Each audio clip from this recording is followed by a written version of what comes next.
The gunshot shattered the morning silence, sending Josephine Zeller diving behind the water trough outside her boarding house with a soup pot still clutched in her trembling hands. It was August 1878 in Yosemite, California, and the mining town had grown wilder with each passing week as more fortune seekers flooded the Sierra Nevada foothills. She pressed her back against the rough wooden planks of the building, heart hammering against her ribs, wondering if today would be the day her luck finally ran out. The shooting stopped as quickly as it started, leaving only the acrid smell of gunpowder drifting through the dusty street and her own ragged breathing to remind her it had been real. "Miss Zeller, you all right?" Old Pete called from his general store across the way, his weathered face creased with concern as he peered around his doorframe.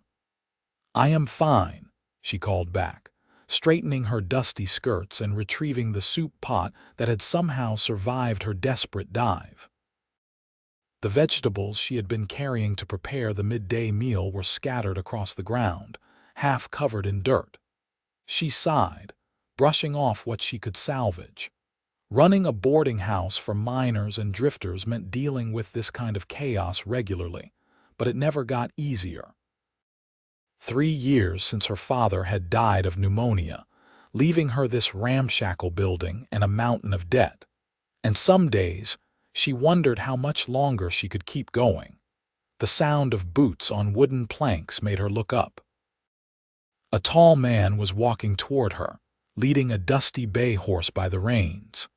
He wore the typical garb of a working cowboy, leather chaps over worn denim, a faded blue shirt, and a hat pulled low over his eyes.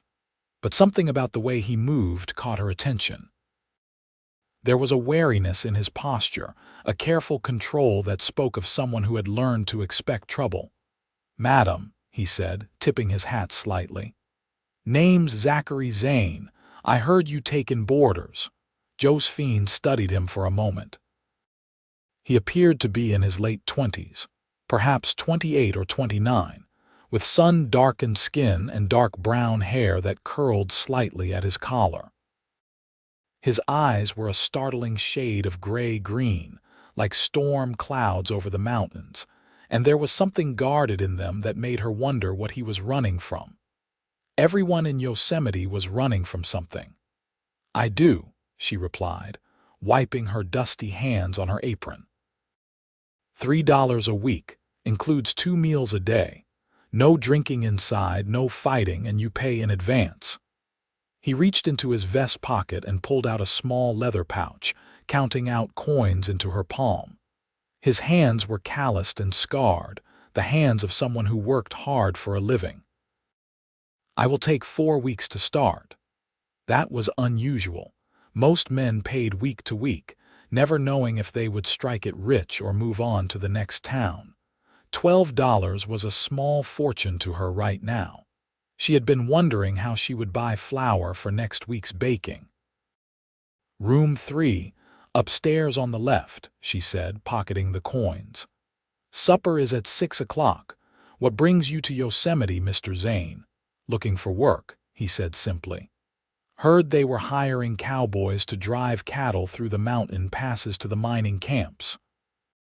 "They are," she confirmed, bending to gather the salvageable vegetables into her pot. "Jacob Morrison runs the cattle operation from his ranch about 5 miles south. He is usually in town on Wednesdays at the Dusty Nugget if you want to talk to him." Zachary crouched down and began helping her pick up the scattered produce, his movements economical and practiced. Up close, she noticed a scar that ran from his left eyebrow into his hairline, pale against his tanned skin. "What was the shooting about?" he asked quietly. "2 miners had a disagreement over a claim," she said with a shrug that she did not quite feel. "Happens at least once a week. Marshal Hendricks will sort it out or he will not, and someone will end up in the cemetery on the hill. That is life in a mining town." He handed her a potato that had rolled near his boot. Their fingers brushed briefly, and she felt a strange flutter in her chest that she quickly dismissed as nerves from the shooting. She had no time for such foolishness. At 22 years old, she had already buried one fiancé who had died in a mine collapse, and she had learned that survival mattered more than romance. "Much obliged for the help," she said, standing and brushing off her skirts again. "Stable is around back if you want to get your horse settled. I will have the room ready in an hour." He nodded and led his horse away, and Josephine watched him go with an odd feeling she could not quite name. Then she shook herself mentally and hurried back inside. She had a boarding house to run and soup to make, and dwelling on mysterious cowboys with sad eyes was not going to pay her bills. The kitchen was her sanctuary, a large room at the back of the house, with a cast-iron stove that her father had insisted on buying back when money had been less tight. She had 6 boarders currently, all miners or prospectors, and feeding them required careful planning and even more careful budgeting. She dumped the vegetables into a basin and began washing them, then pulled out her largest pot and set it on the stove. As she worked, she found her thoughts drifting back to Zachary Zane. There had been something in his eyes, a deep sadness that resonated with her own carefully hidden grief. She wondered what he had lost, what had driven him to this rough mining town in the middle of the Sierra Nevada. Then she caught herself wool-gathering again, and focused on chopping carrots with perhaps more force than necessary.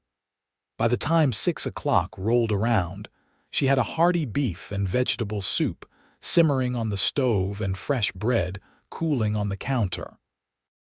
The boarding house dining room was nothing fancy, just a long wooden table with mismatched chairs, but she kept it clean, and that was more than could be said for most establishments in Yosemite. Her boarders began filtering in, dusty and tired from their day's work, nodding their thanks as they took their seats. Zachary was the last to arrive. He had cleaned up, she noticed, washing the trail dust from his face and changing into a fresh shirt. He took the empty seat at the far end of the table, away from the others, and she recognized the behavior of a man who preferred to keep to himself. She served the soup herself, ladling it into bowls and passing them down the table. When she reached Zachary, she found him watching her with those storm cloud eyes, and again she felt that strange flutter. "Smells good, Miss Zeller," he said quietly. "Thank you, Mr. Zane. I hope it tastes as good as it smells." The meal passed with the usual conversation, miners complaining about their claims or boasting about small strikes of color in their pans. Zachary ate in silence, but she noticed he cleaned his bowl completely and even accepted a second helping when she offered. After dinner, the boarders dispersed to their various entertainments. Most headed to the saloons, but Zachary stayed behind, helping her clear the table without being asked. "You do not have to do that," she said, surprised. "My mother taught me to be useful," he replied, stacking bowls carefully. "Besides, you cooked. Seems only fair someone helps clean up." They worked in companionable silence, and Josephine found herself appreciating the help more than she wanted to admit.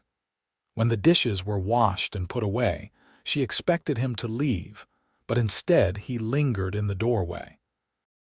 "Miss Zeller, I want to thank you for taking me in without a lot of questions," he said. "I know I am a stranger, and these are uncertain times." "Everyone is a stranger until they are not," she replied, drying her hands on a towel. "And I learned a long time ago that everyone has a story they would rather not tell. As long as you pay your rent and follow the rules, your past is your own business." Something shifted in his expression, a softening around his eyes. "That is a rare kindness in this world."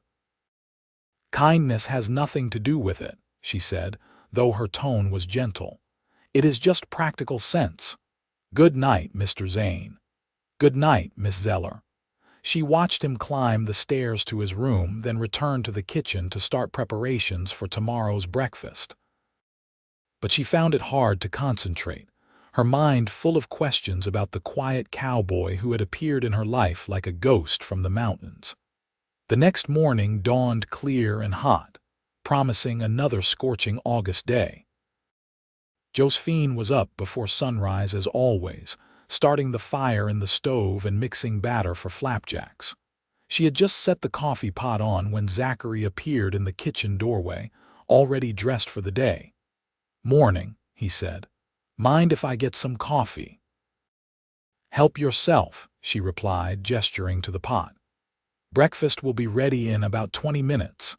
He poured himself a cup and leaned against the counter, watching her work. "You do this all yourself, run the whole place?" "I do," she said, flipping flapjacks on the griddle. "I have a woman who comes in twice a week to help with the heavy cleaning, but otherwise it is just me." "That is a lot of work for one person," she shrugged. "It is what needs to be done. After my father died, I had a choice between keeping the boarding house going or selling it for pennies on the dollar to pay his debts. I chose to keep fighting." "Sounds like you are a fighter," he observed. "You have to be to survive out here." She glanced at him over her shoulder.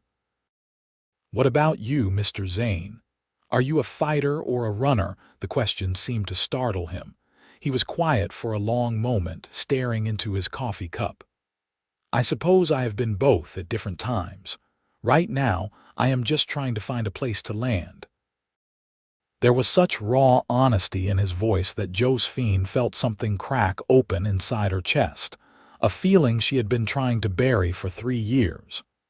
She turned back to the griddle quickly, using the flapjacks as an excuse to hide her face. "Well, you are welcome to land here as long as you need," she said, keeping her voice carefully neutral. "Yosemite is not much, but it is relatively honest work if you can handle cattle." "I can handle cattle," he said. "Been doing it since I was 14 years old. My father had a ranch down in Texas, near San Antonio. One of the best ranches in the hill country, or so everyone said." "What happened to it?" she asked, then immediately regretted the question. "I am sorry, that is none of my business." "No, it is all right," he said, though his voice had gone distant. "My father died 5 years ago, left the ranch to me and my brother. We tried to keep it going, but my brother Marcus had different ideas about how things should be run. We fought about it constantly. Then one day I came back from a cattle drive and found out he had sold the whole place out from under me while I was gone. Took the money and headed east, or so I heard. I have not seen him since." "That is terrible," Josephine said softly, turning to face him. "To lose your home like that and your family." "The home was just land and buildings," Zachary said, but she could hear the lie in his voice. "Losing my brother, though, that hurt worse than anything. We had been close as boys. I thought I knew him. Turns out I did not know him at all." She understood that kind of betrayal, the way it could hollow you out and leave you questioning everything you thought you knew. Her fiancé Thomas had seemed like a good man, steady and reliable, but after he died, she had learned about the gambling debts he had hidden from her, debts that would have ruined her if his family had not quietly paid them off. "I am sorry," she said again, inadequately. "It was a long time ago," Zachary said, straightening up and draining his coffee cup. "I have been drifting since then, working cattle drives, ranch work, whatever I could find. But I am tired of moving. I want to find somewhere to stay for a while, build something again. Maybe that is foolish." "It is not foolish," Josephine said firmly. "Wanting to put down roots is the most human thing in the world. We all need a place to belong." Their eyes met, and something passed between them, an understanding that went deeper than words. Then the moment broke as heavy footsteps sounded on the stairs, and the other boarders began arriving for breakfast. The day passed in its usual rhythm of work. Josephine cooked, cleaned, mended linens, and dealt with a dozen small crises from a leaking roof in room 5 to a dispute between two boarders over a borrowed tobacco tin. By the time evening came, she was exhausted and her feet ached from standing all day. She was stirring the soup for dinner, a rich chicken broth with vegetables and barley, when Zachary returned from town. She heard his boots on the porch and found herself listening for them, which annoyed her. She had no business getting attached to a boarder, especially one who would likely move on in a few months like all the others. "Miss Zeller," he said, appearing in the kitchen doorway with his hat in his hands. "I found work. Jacob Morrison is hiring me to help drive a herd through the passes starting next week. It will be good money." "That is wonderful," she said, and meant it. "Morrison is a decent man. He will treat you fairly. I am glad to hear it." He hesitated, then added, "I was wondering if maybe tomorrow, on Sunday, you might let me take you to church. If you go to church, I mean, and if it would not be inappropriate." Josephine's hand stilled on the wooden spoon. She had not been to church in months, too busy and too tired and too angry at God for taking away everyone she loved. But looking at Zachary standing there, hopeful and nervous, she found herself nodding. "I would like that," she said. "Services start at 10 o'clock. His face broke into a smile, the first real smile she had seen from him, and it transformed his features from handsome to breathtaking. "I will be ready." That night, as she lay in her narrow bed in the room behind the kitchen, Josephine stared at the ceiling and wondered what she was doing. Getting involved with Zachary Zane was foolish and dangerous and completely impractical. She had a business to run and debts to pay, and she could not afford the distraction of feelings for a drifting cowboy who might leave tomorrow. But when Sunday morning came and she put on her best dress, a simple blue cotton that had belonged to her mother, she could not quite suppress the flutter of anticipation in her chest.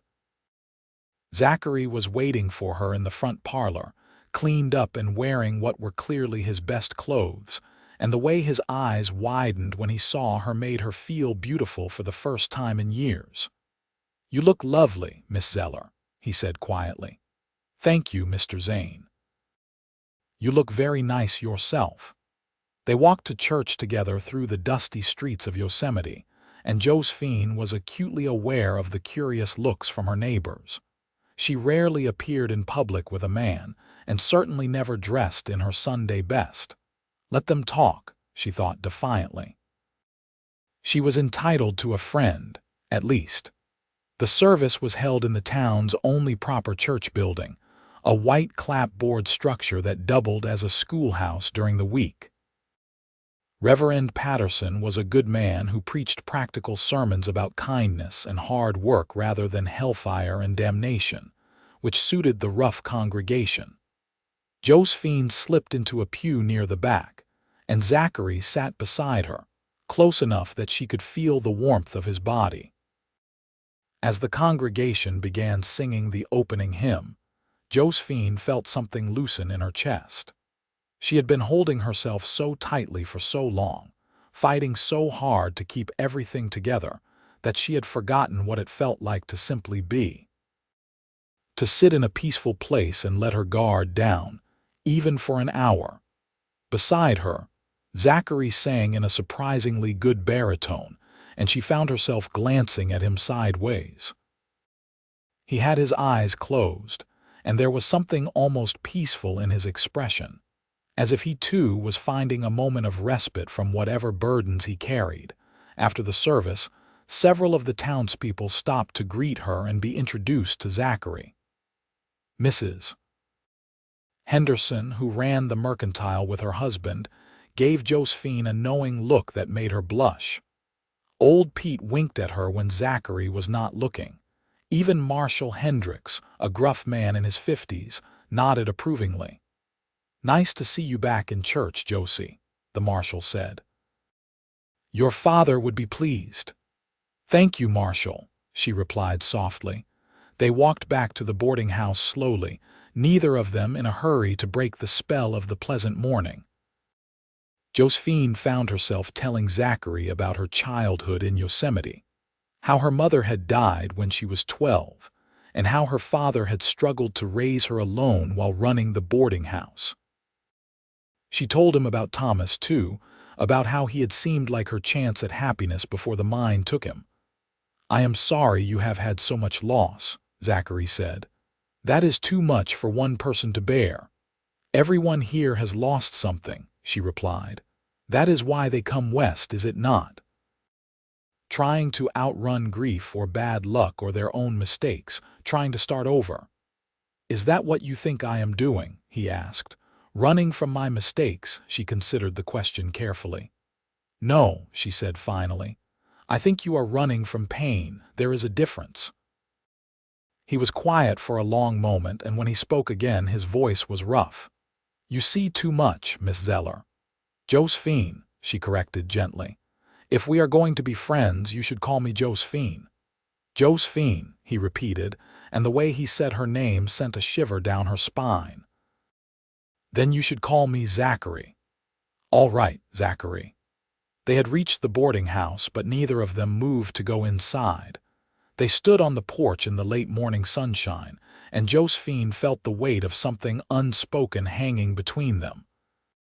"I have not felt this comfortable with another person in 5 years," Zachary said suddenly. "Since, before everything fell apart with my brother, I had forgotten what it was like to talk to someone who understands." "I know exactly what you mean," Josephine admitted. "I have been so focused on surviving that I forgot about living. But talking with you, being with you, it makes me remember there is more to life than just getting through each day." "Josephine," he said, and there was something in his voice that made her breath catch. "I know we have only known each other a few days, but I need you to know something. I am not a man who plays games or makes false promises.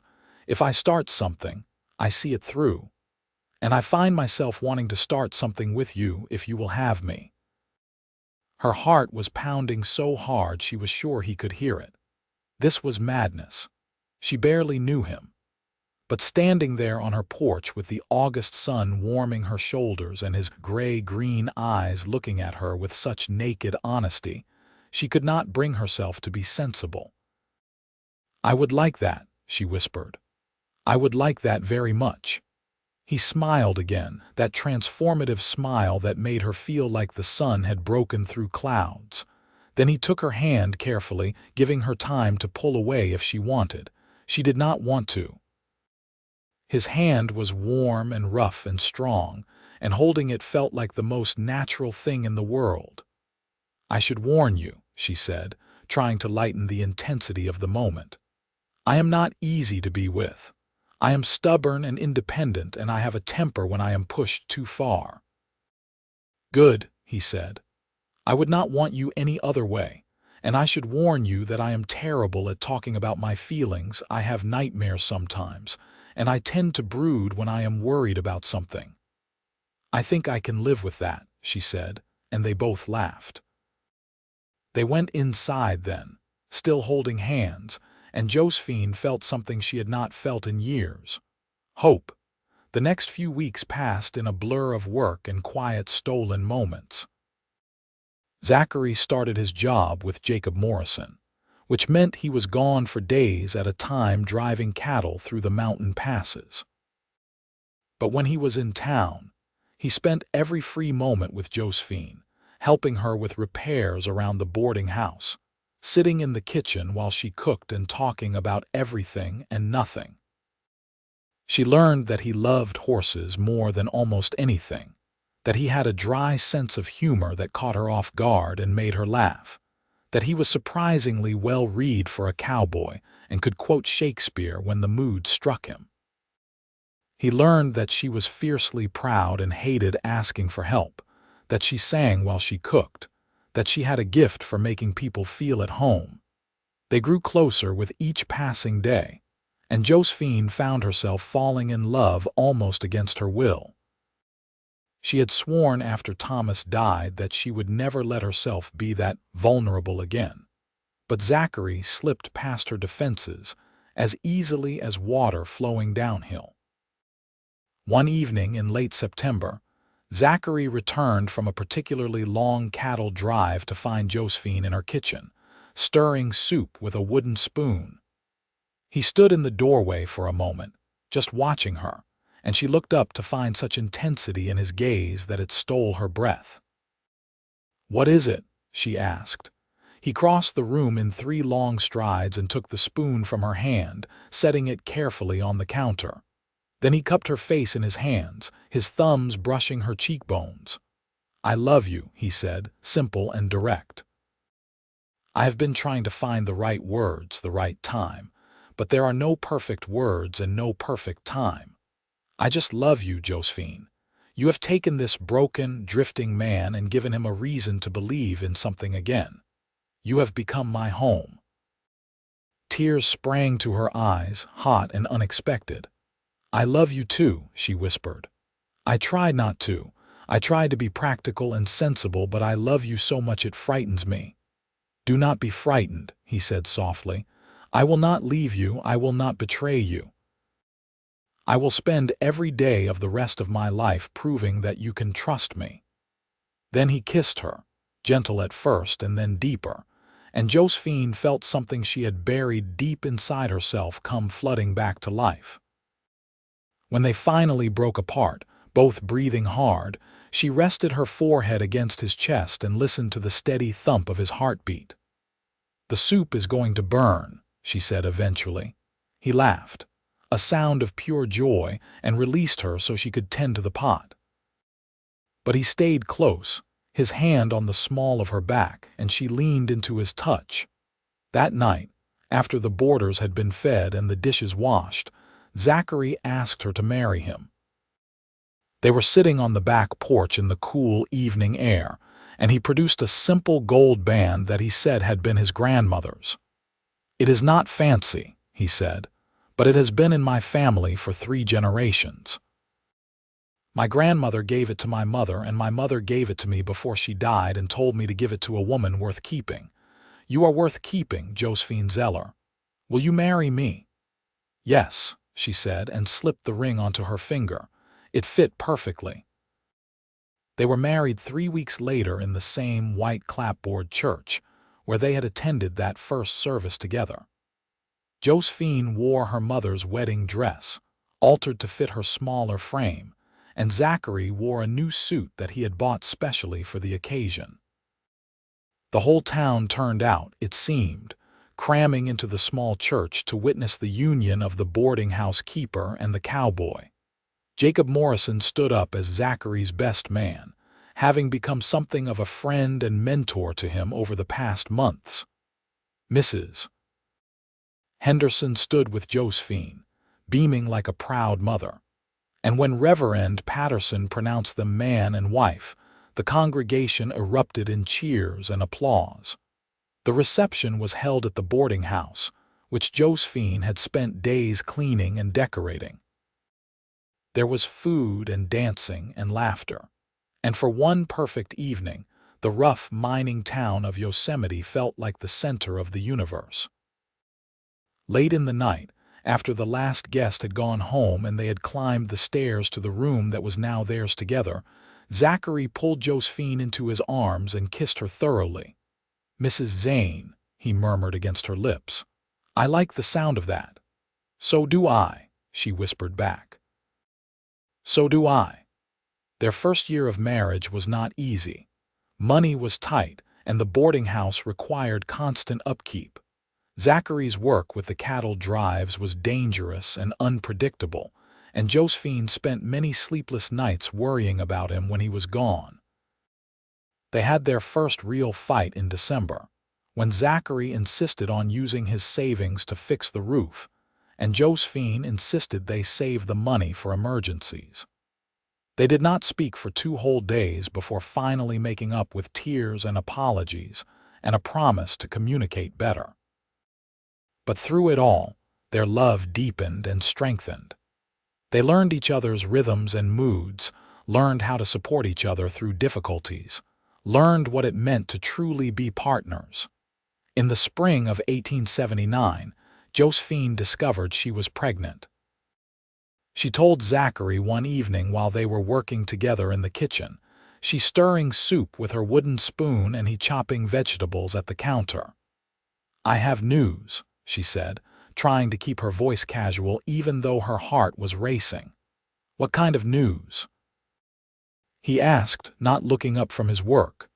"The kind that means we should probably start thinking about adding another room to the house," she said. "For a nursery." His hand stilled on the knife. Then he looked up at her, his eyes wide. "You are pregnant," she nodded, unable to suppress her smile. "The doctor confirmed it yesterday. The baby should come in October." The knife clattered to the counter, forgotten, and then Zachary was across the room, lifting her off her feet and spinning her around while she laughed and protested that he would make her dizzy. "We are having a baby," he said, his voice thick with emotion. "We are going to be a family." "We are already a family," she corrected gently. "But yes, we are adding to it." That night, lying in bed with Zachary's hand resting protectively on her still flat stomach, Josephine felt a contentment she had never thought possible. All the pain and loss and struggle of the past years had led her here, to this moment, to this man, to this life they were building together. The pregnancy was difficult. Josephine was sick for the first few months, barely able to keep food down, and as she grew larger, she found the physical demands of running the boarding house increasingly exhausting. Zachary took over more and more of the work, cooking meals when she was too tired, dealing with difficult boarders, doing repairs around the house. Jacob Morrison was understanding, giving Zachary more local work so he did not have to go on long cattle drives. In October, on a cool evening with the first hint of autumn in the air, Josephine went into labor. Mrs. Henderson came to help, along with the town's midwife, and Zachary paced the floor downstairs, driven half mad with worry by the sounds coming from the bedroom. After 12 hours of labor, as dawn was breaking over the Sierra Nevada, their son was born. He came into the world red-faced and squalling, and when the midwife placed him in Josephine's arms, she felt her heart expand in a way she had not known was possible. Zachary was allowed into the room then, and he approached the bed with such reverence, such awe, that Josephine felt tears spring to her eyes. "A boy," she said softly. "We have a son." He sat on the edge of the bed, staring at the tiny bundle in her arms. "He is perfect," he whispered. "You are amazing. I cannot believe you just did that." "What should we name him?" Josephine asked. They had discussed names, of course, but had never quite settled on one. Now, looking at their son's tiny face, Zachary said, "What about James, after your father?" Josephine's eyes filled with tears again. Her father would have loved to see this, to know that his boarding house was still standing and that his daughter had found happiness. "James Zachary Zane," she said. "It is perfect." The first few months of parenthood were exhausting and overwhelming and utterly wonderful. James was a good baby, relatively speaking, but he still woke every few hours to eat and seemed to have his days and nights confused. Josephine and Zachary took turns walking the floor with him, soothing his cries, marveling at his tiny fingers and toes. The boarders were surprisingly helpful, rough miners cooing over the baby and offering awkward advice. Old Pete brought over a wooden cradle he had made himself. Mrs. Henderson appeared regularly with casseroles and offers to watch James so Josephine could rest. Even Marshal Hendricks stopped by to congratulate them, his gruff exterior softening when he held the baby. As James grew from an infant into a chubby, cheerful toddler, the boarding house prospered. Word had spread that Josephine Zane ran a clean, honest establishment with good food, and she rarely had vacant rooms. Zachary had become one of Jacob Morrison's most trusted men, and the steady income allowed them to make real improvements to the property. They added that nursery, along with a proper bathing room and a larger kitchen. In the summer of 1881, when James was nearly 2 years old, Josephine discovered she was pregnant again. This time the pregnancy was easier, perhaps because she knew what to expect, and in February of 1882 they welcomed a daughter. They named her Sarah, after Zachary's mother, and she was the image of Josephine with dark curls and bright blue eyes. Life settled into a comfortable rhythm. The boarding house remained full. Zachary's work was steady, and their children grew healthy and strong. James proved to be adventurous and fearless, always getting into mischief, while Sarah was more cautious and thoughtful, content to sit and watch the world around her. On a warm evening in May of 1883, Josephine was in her kitchen stirring soup with the same wooden spoon she had been using that day Zachary first arrived. James was playing on the floor with wooden blocks, and Sarah was napping in her cradle.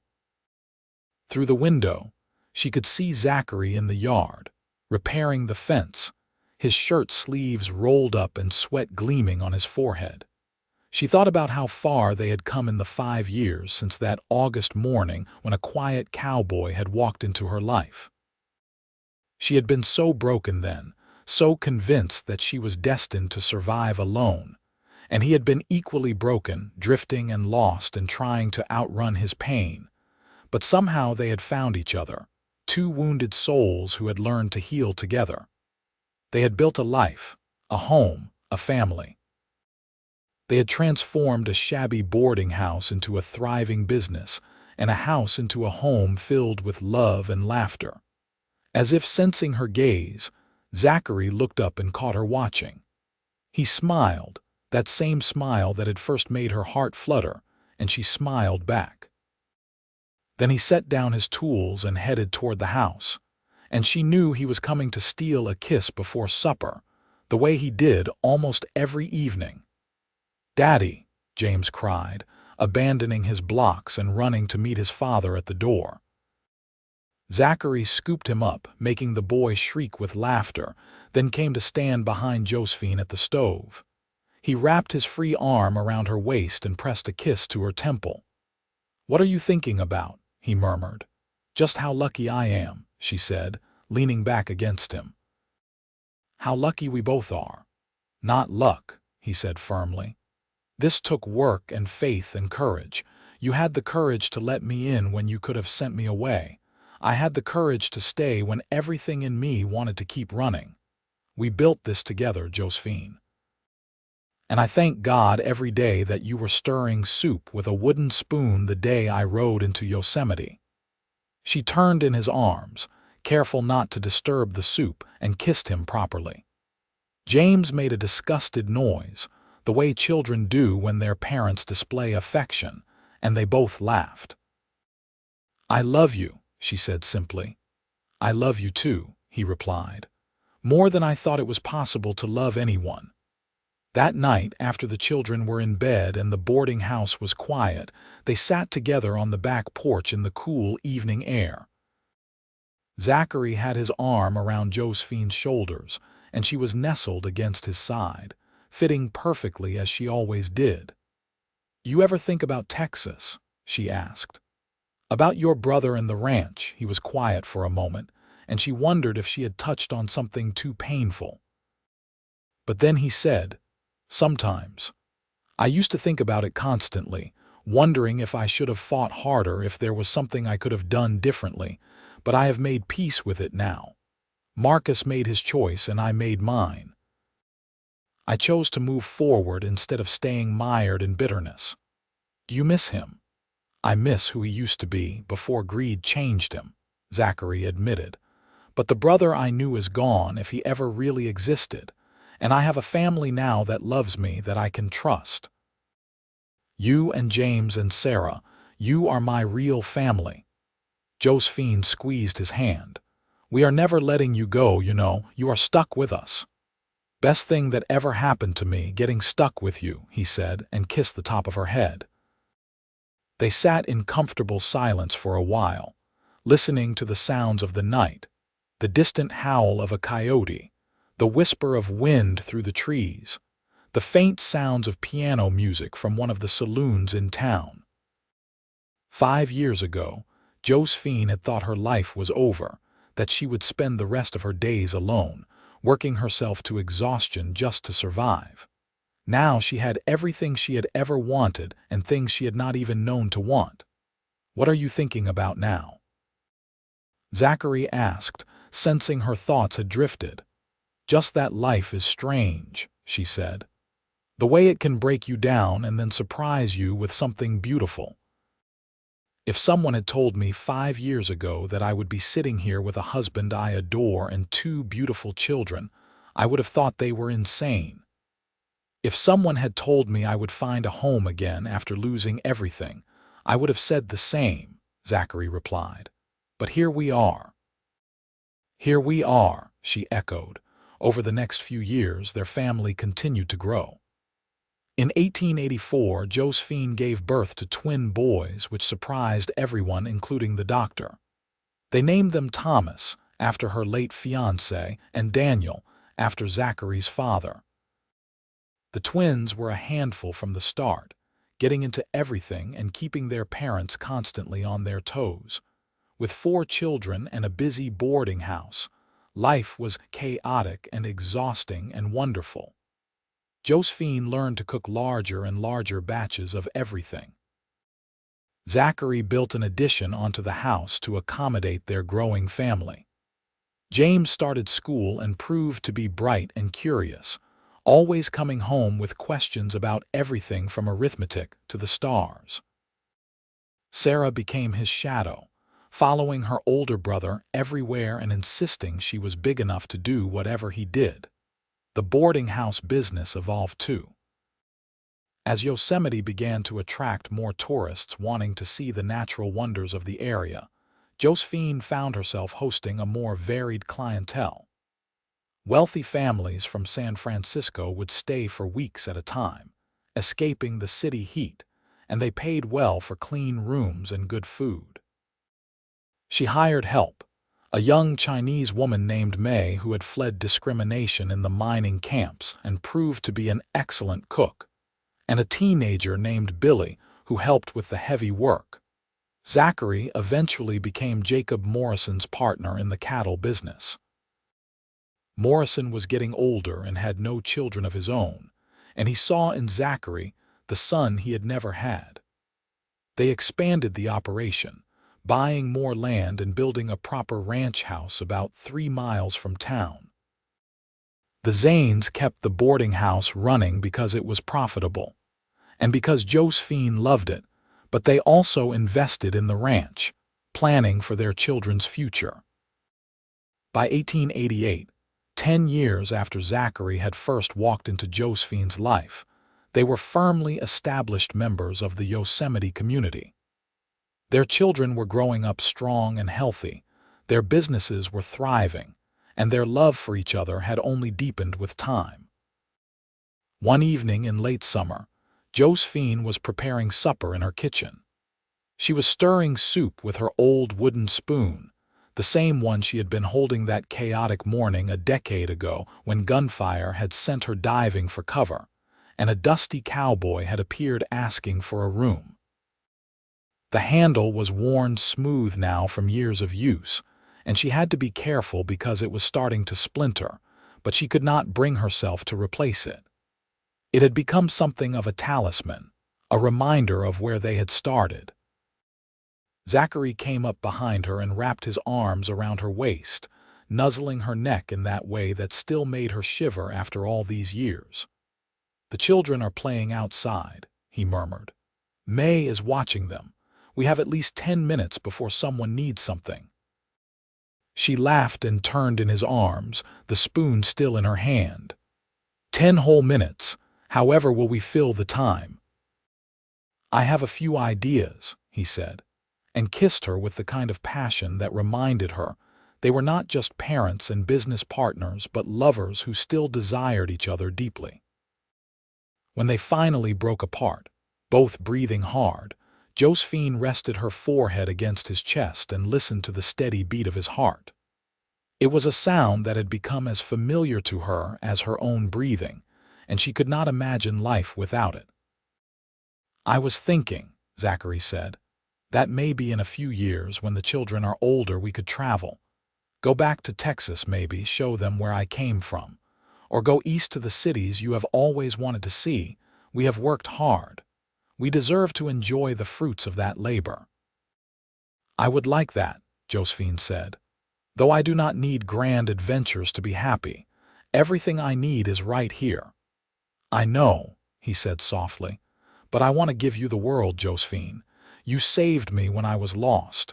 You gave me a reason to put down roots and build a life again. I want to spend the rest of my days making you as happy as you have made me." She pulled back to look up at him, this man who had become her entire world. There were threads of silver in his dark hair now, and lines around his eyes from squinting into the sun, but he was more handsome to her at 38 than he had been at 28. "You do make me happy," she said firmly. "Every single day. Even the hard days when the children are sick or money is tight or we are too tired to think straight. I am still happy because I am with you. That is what matters." He kissed her again, gentle this time, a kiss that spoke of love and gratitude and the deep contentment of two people who had found their perfect match. The door burst open, and James came running in, now 9 years old and all gangly limbs and energy. "Mama, the twins are fighting again, and Sarah says she is never speaking to them ever, and can we have supper now because I am starving?" Josephine and Zachary broke apart, laughing at the interruption. This was their life, chaotic and noisy and full of love, and neither of them would change a thing. "Go tell your sister to stop being dramatic and tell your brothers to wash up for supper," Josephine instructed. "And wash your own hands while you are at it. Honestly, how do you get so dirty just playing in the yard?" James grinned and ran back outside, leaving the door swinging. Zachary closed it and turned back to his wife. "Where were we?" he asked with a grin. "You were about to set the table while I finish this soup," she said, handing him plates. "Romance later, Cowboy. Right now we have hungry children to feed." "Yes, madam," he said with a mock salute, and they both laughed. As they worked together preparing the evening meal, moving around each other with the ease of long practice, Josephine felt a surge of gratitude so strong it almost brought tears to her eyes. This was what she had fought for through all those lonely years after her father died, through the grief of losing Thomas, through the endless work and worry. She had fought for the chance to build something real, something lasting, and she had done it. They had done it together. The years continued to pass in a blur of ordinary moments that somehow added up to an extraordinary life. The children grew and changed. James developed a passion for horses and started working with his father and Jacob Morrison at the ranch. Sarah discovered she had a gift for music and began giving piano lessons to younger children in town. The twins, Thomas and Daniel, were inseparable and constantly plotting mischief that kept their parents on their toes. In 1890, tragedy struck when Jacob Morrison died suddenly of a heart attack.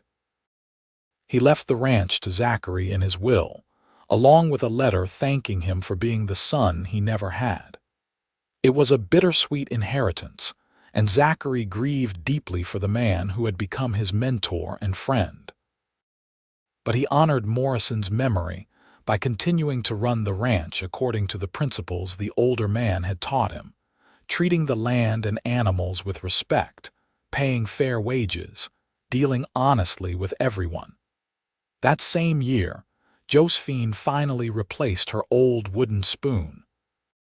It had cracked beyond repair, and even her sentimentality could not save it. But she kept the broken pieces in a small box in her dresser, a tangible reminder of where their story had begun. Zachary noticed when the new spoon appeared, and that evening he presented her with a gift. It was a wooden spoon, but beautifully carved with their initials and the date they had met entwined in a delicate pattern. "I had the carpenter in town make it," he explained. "I know the old one was special to you. I wanted you to have something that would last." She traced the carved letters with her finger, blinking back tears. "It is beautiful. Thank you. Thank you," he said seriously, "for stirring soup with a wooden spoon on the day a lost cowboy needed a place to stay. Thank you for seeing past the walls I had built and finding the man underneath. Thank you for loving me even when I did not think I deserved to be loved." "Oh, Zachary," she said, setting down the spoon and wrapping her arms around him. "You have always deserved to be loved. Always." They held each other in the kitchen while the evening sun slanted through the windows, painting everything gold. After 12 years of marriage, the passion between them had evolved into something deeper and richer. A love built on shared history and mutual respect, and the thousand small kindnesses of everyday life.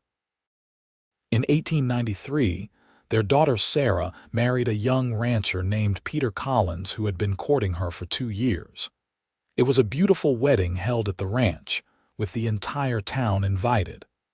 Watching her daughter pledge her life to someone else, Josephine was struck by how quickly time had passed. It seemed like yesterday that Sarah had been a baby in her arms, and now she was a woman of 20 with a home and husband of her own. "Are you crying?" Zachary whispered as they watched Sarah and Peter exchange vows. "Maybe a little," Josephine admitted. "She is so young." "She is the same age you were when we married," he pointed out. "Exactly. Too young." He laughed softly and took her hand.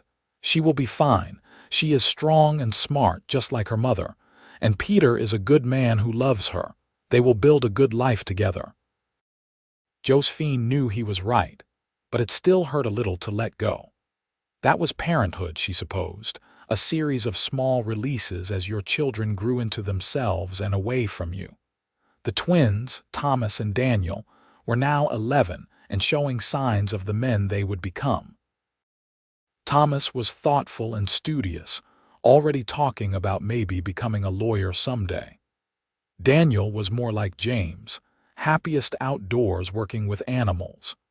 James himself, at 19, had become Zachary's right hand at the ranch, a skilled horseman and cattleman in his own right. In 1895, Josephine and Zachary celebrated their 17th wedding anniversary. They had dinner alone at the ranch house, having arranged for May to watch the twins for the evening. It was a rare luxury to have time just the two of them, and they savored it. 17 years, Josephine mused over dessert. Sometimes it feels like yesterday, and sometimes it feels like we have always been together. "I know what you mean," Zachary said. "I barely remember what my life was like before you. It is like everything started the day I rode into Yosemite." "In a way it did," she said. "We were both different people then, broken people trying to survive. Look at us now." He reached across the table and took her hand. "I have been thinking about what I said years ago about traveling. The children are nearly grown now. James can run the ranch and May can manage the boarding house. What would you say to taking that trip we talked about? Maybe go to San Francisco, or even back to Texas if you want." Josephine considered it. The idea of traveling had always appealed to her, but she had been content to put it off indefinitely. Now, though, with most of their children launched into their own lives, the possibility felt more real. "I would say yes," she said slowly. "Yes, let's do it. Let's see something of the world beyond Yosemite." His face lit up. "Really? You mean it?" "I do. We have earned it, Zachary, and I want to see new places with you. I want to have adventures that are just ours before we are too old to enjoy them." They planned the trip carefully, arranging for James and his new wife Emma, whom he had married the year before, to move into the ranch house and oversee both the ranch and the boarding house operations. The twins would stay with them, as would young Sarah's sister when she was not helping her sister with her own household. May would continue to run the day-to-day operations of the boarding house, as she had been essentially doing for years anyway. In the spring of 1896, Josephine and Zachary boarded a train in Fresno and headed west to San Francisco. It was Josephine's first time on a train, and she pressed her face to the window like a child, marveling at the landscape racing past. Zachary watched her with a soft smile, delighted by her delight. They spent 2 weeks in San Francisco, staying in a proper hotel and exploring the bustling city. They went to the theater and art museums, ate in fancy restaurants, walked along the waterfront watching the ships come and go. It was overwhelming and exciting and completely different from their quiet life in Yosemite. But more than the sights and experiences, they treasured the time together. For the first time in years, they were not parents or business owners or pillars of their community. They were just Josephine and Zachary, two people in love rediscovering each other away from the demands of daily life. One evening, as they walked along the beach watching the sun set over the Pacific Ocean, Zachary said, "I am glad we did this. I had almost forgotten who we are underneath all the roles we play." "Who are we?" Josephine asked, though she thought she knew. "We are two survivors who found each other and decided to build something beautiful out of our brokenness," he said. "We are two people who chose love even when it would have been easier to stay closed off. We are partners and lovers and best friends. That is who we are, underneath everything else." She leaned her head on his shoulder as they watched the waves roll in. "I love you, Zachary Zane. I have loved you since you helped me pick up scattered vegetables in a dusty street 17 years ago, and I will love you until I draw my last breath. And I will love you beyond that," he replied. "Whatever comes after this life, I will find you there too." They returned to Yosemite in early summer, tanned and relaxed and full of stories. The children gathered around to hear about their adventures, and Josephine realized with a pang how much she had missed them. As much as she had enjoyed the trip, it was good to be home. Life settled back into its familiar rhythms. James and Emma welcomed their first child, a daughter they named Josephine after her grandmother. And suddenly, Josephine found herself thrust into the role of grandmother at the relatively young age of 40. She took to it with enthusiasm, spoiling her granddaughter shamelessly and laughing at Zachary when he did the same. The twins graduated from school and went their separate ways for a while, Thomas heading to San Francisco to pursue law studies, and Daniel staying to work the ranch. Sarah had her first baby, a son, and Josephine marveled at how her shy little girl had become such a capable mother. In 1898, Josephine turned 42 and Zachary turned 48. They were no longer young, but they were healthy and happy and still very much in love. On warm evenings, they would sit on the back porch of the ranch house, which had become their primary residence now that James and Emma were running things, and talk about everything and nothing. "You ever regret it?" Josephine asked one such evening. "Staying in Yosemite instead of moving on?" "You could have gone anywhere, done anything." "Not for a single moment," Zachary said firmly. "This is where I was meant to be, with you building this life. I found everything I was looking for right here. Even though it was hard sometimes, even through the struggles and the worry." "Especially because of those things," he said. "Easy things do not make us grow. We built something real here, something lasting. Our children are good people who are building their own good lives. We have friends and community and work that matters. What more could anyone want?" "Nothing," Josephine said softly. "Absolutely nothing." As the 19th century drew to a close, the Zane family continued to thrive. The ranch was prosperous, the boarding house remained successful, and their children were all settled in lives of their own. Thomas returned from San Francisco with a law degree and opened a practice in Yosemite, quickly becoming the town's most sought-after lawyer.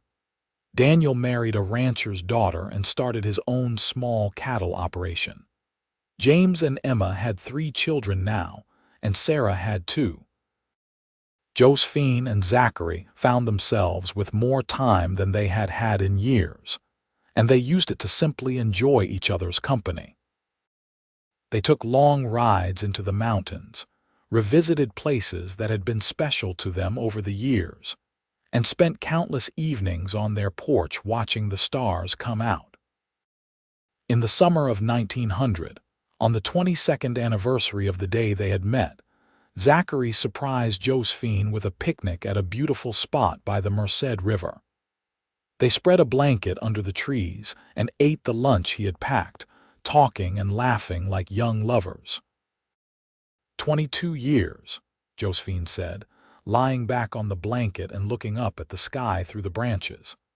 Sometimes I still cannot believe how much my life has changed since that day you walked into the boarding house. Zachary lay down beside her, propping himself on one elbow so he could look at her face. You changed my life just as much. More, probably. I was so lost, Josephine, so angry and hurt and adrift. And then there you were, stirring soup with a wooden spoon, looking fierce and tired and beautiful, and something in me just knew. Knew what? She asked, turning her head to meet his eyes. That you were going to be important, he said simply. That you were going to matter to me in ways I could not even comprehend yet. I did not know it was love at first sight. I did not believe in that sort of thing. But looking back, I think maybe it was. Tears sprang to her eyes as they so often did when he said things like this. After all these years, he could still make her cry with his honesty and tenderness.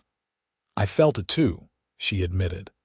I was terrified because I had promised myself I would never let anyone close again.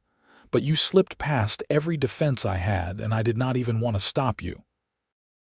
He kissed her then, slow and sweet, tasting of the wine they had drunk with lunch. When they broke apart, he traced her face with his fingertips, memorizing features he already knew by heart. Whatever time we have left, however many years or decades, I want you to know that you have made me happier than I ever thought possible, he said. You have given me a life beyond my wildest dreams, a home, a family, a purpose.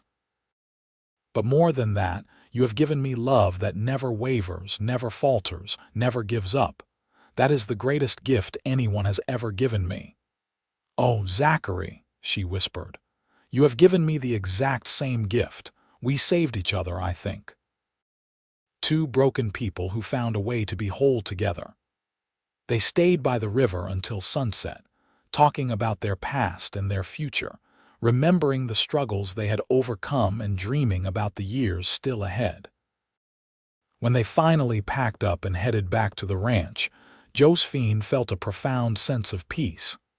She had lived a good life, a full life, and it was not over yet. The years continued to pass, each one bringing its own joys and sorrows. Josephine's health began to decline somewhat as she entered her 50s. Nothing serious, but the general wearing down that comes with age. Zachary developed arthritis in his hands from years of hard work, but he refused to slow down much. They were getting older, but they were aging together, and that made all the difference. In 1905, they celebrated their 27th wedding anniversary surrounded by their children and grandchildren, now numbering 9 in total. The ranch house was full of noise and laughter and chaos, and Josephine stood at the stove in her kitchen, stirring soup with the carved wooden spoon Zachary had given her all those years ago, feeling overwhelmed with gratitude. Zachary came up behind her, as he had done thousands of times before, and wrapped his arms around her waist. "Happy anniversary, Mrs. Zane," he murmured in her ear. "Happy anniversary, Mr. Zane," she replied, leaning back against him. "What are you thinking about?" He asked, a question he had posed countless times over their years together. "Just that I am the luckiest woman alive," she said. "Look at all of this. Look at what we built. We did all right, did we not?" he said with satisfaction. 4 good children, beautiful grandchildren, a successful ranch and business, and we still like each other after all this time. She laughed. "More than like, I should hope." "Much more than like," he agreed, kissing her neck. "I love you as much today as I did 27 years ago. More even, because now I know what we can survive together. Now I know that our love can weather anything." They stood together in the kitchen, surrounded by the sounds of their family, and Josephine thought about the girl she had been at 22, alone and struggling and certain her life would be nothing but work and survival. That girl could never have imagined this, never have dreamed that her story would turn out so beautifully. And it had all started with a wooden spoon and soup and a dusty cowboy with sad eyes who had stirred feelings she thought she had buried for good. "Thank you," she said softly. "For what?" Zachary asked. "For asking for a room that day, for staying, for loving me, for all of this." "Thank you for taking me in," he replied. "Thank you for seeing past the walls I had built. Thank you for teaching me that it was possible to have a home again." Their oldest grandson, young James, who was 10 now, came racing into the kitchen. "Grandma, Grandpa, Mama says it is time to eat. Are you coming?" "We are coming," Josephine said, giving the soup one final stir. She handed Zachary the big tureen to carry, and together they walked into the dining room where their family was gathered. As she looked around the table at the faces she loved most in the world, at the life they had built from absolutely nothing, Josephine felt tears threaten again. But these were good tears, happy tears, the tears of a woman who had fought for her dreams and won. After dinner, when the children had been put to bed and the adult children had gone home to their own houses, Josephine and Zachary sat on their porch in the gathering darkness. It was their favorite time of day, this quiet hour when the world settled down and it was just the two of them again. "I have been thinking," Zachary said, "about when we are gone, about what we will leave behind." "That is morbid talk for an anniversary," Josephine protested. "Hear me out," he said. "I think what we will leave behind is not just the ranch or the boarding house or even our children and grandchildren, though those are all important. I think what we will leave behind is proof that love can heal, that two broken people can find each other and build something beautiful. That is our legacy, Josephine.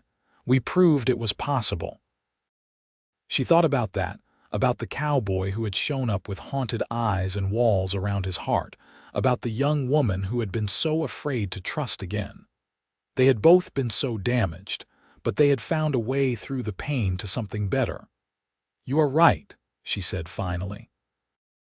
"That is exactly what we proved, and I hope our children remember that when life gets hard for them. I hope they remember that it is always worth it to choose love, even when you are scared, even when it seems impossible." "They will remember," Zachary said confidently. "How could they forget? They watched us live it every day." As the stars began to appear overhead, Josephine rested her head on Zachary's shoulder and thought about the journey they had taken together. From that first meeting in a dusty street, through courtship and marriage and the chaos of raising children, through struggles and triumphs and everything in between, they had walked side by side. They had been partners in every sense of the word, building a life that was richer and fuller than anything either of them could have achieved alone. "I would do it all again," she said suddenly.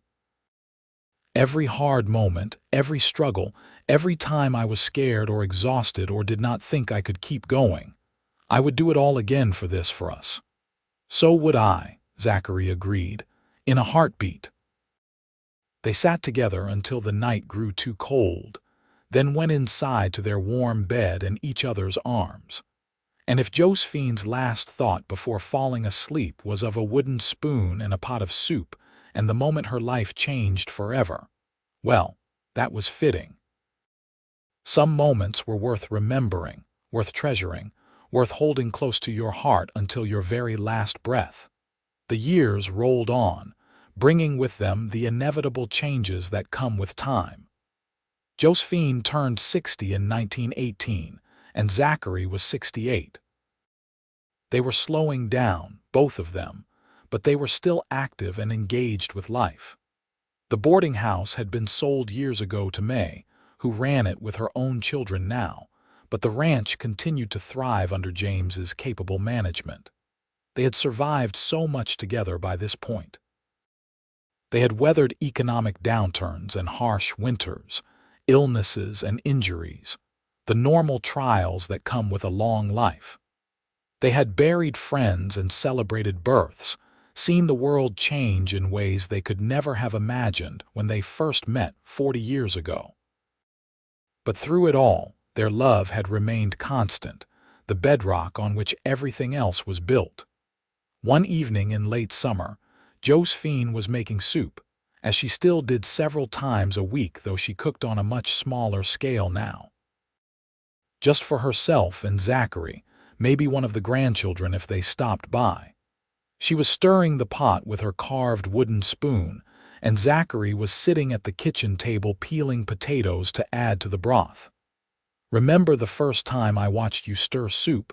he asked suddenly. She looked over at him and smiled. "I remember. I was making dinner for the boarders and you appeared in the doorway looking lost." "I was lost," he admitted, "in every way that mattered, and you found me." "You found me too," she said softly. "I was just as lost, I think. I just hid it better."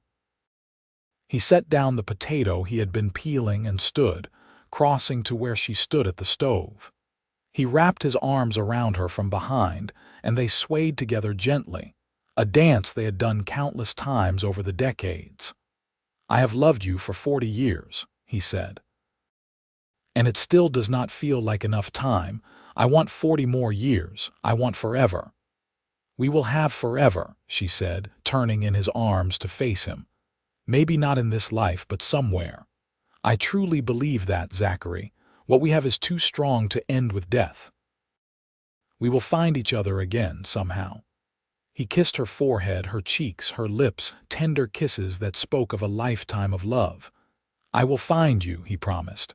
"Wherever you are, I will find you." They held each other in the kitchen as the evening sun painted everything gold. Two people who had weathered 40 years together and were still standing, still loving, still grateful for every moment they had been given. As the 20th century progressed, Josephine and Zachary grew older but never apart. They celebrated 50 years of marriage in 1928 with a huge party that brought together 3 generations of Zanes.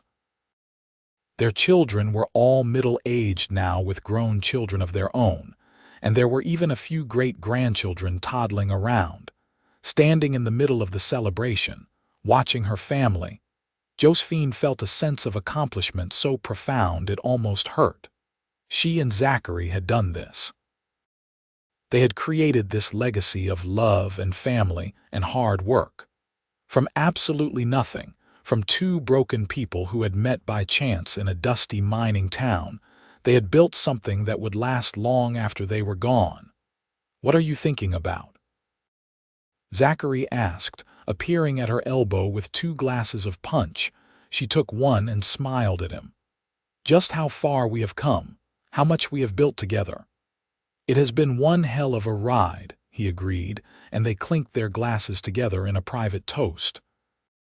That night, lying in bed in the darkness, Josephine said, "Zachary, I want you to know something." "What is it?" he asked sleepily. "If I could go back to that day when you walked into the boarding house and do it all over again, I would not change a single thing, not one moment, not one choice. It was all perfect because it led us here." He pulled her closer, tucking her against his side the way he had done for 50 years. "I feel the same way.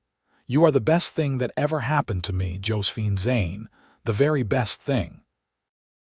They drifted off to sleep in each other's arms, content, and at peace with the life they had lived, and the love they had shared. Josephine Zane died peacefully in her sleep in 1932 at the age of 74. She simply did not wake up one morning, and Zachary found her still and quiet beside him, finally at rest after a long and full life. The whole town of Yosemite turned out for her funeral, a testament to the impact she had made on her community over more than 50 years. Zachary was devastated by her loss, but he took comfort in their children and grandchildren, and in the knowledge that they had lived their love story to its fullest. They had held nothing back, regretted nothing, and built something beautiful together. He lived another 5 years after Josephine's death, spending his time with family and working on writing down the story of their lives together so their grandchildren would know where they came from. He wrote about a wooden spoon and soup and a cowboy who had buried his feelings deep until a fierce young woman helped him find them again.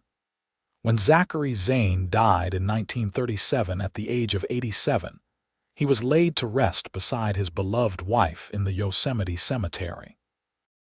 The gravestone reads simply, "Zachary and Josephine Zane, two souls who found each other and built a legacy of love." Their children and grandchildren gathered around the grave, sharing stories and memories. James spoke of his father's gentle strength and his mother's fierce determination. Sarah remembered the way her parents always made time for each other, no matter how busy life got. The twins told funny stories about growing up with parents who were clearly crazy about each other, even after decades of marriage.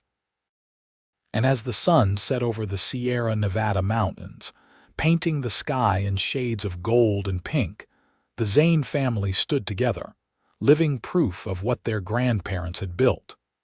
The boarding house still stood in Yosemite, now a historical landmark. The ranch continued to thrive under the stewardship of James's children, and in every generation, the story was told of how it all began, with a wooden spoon and a pot of soup, and a cowboy who stirred feelings buried deep, and a woman brave enough to let him.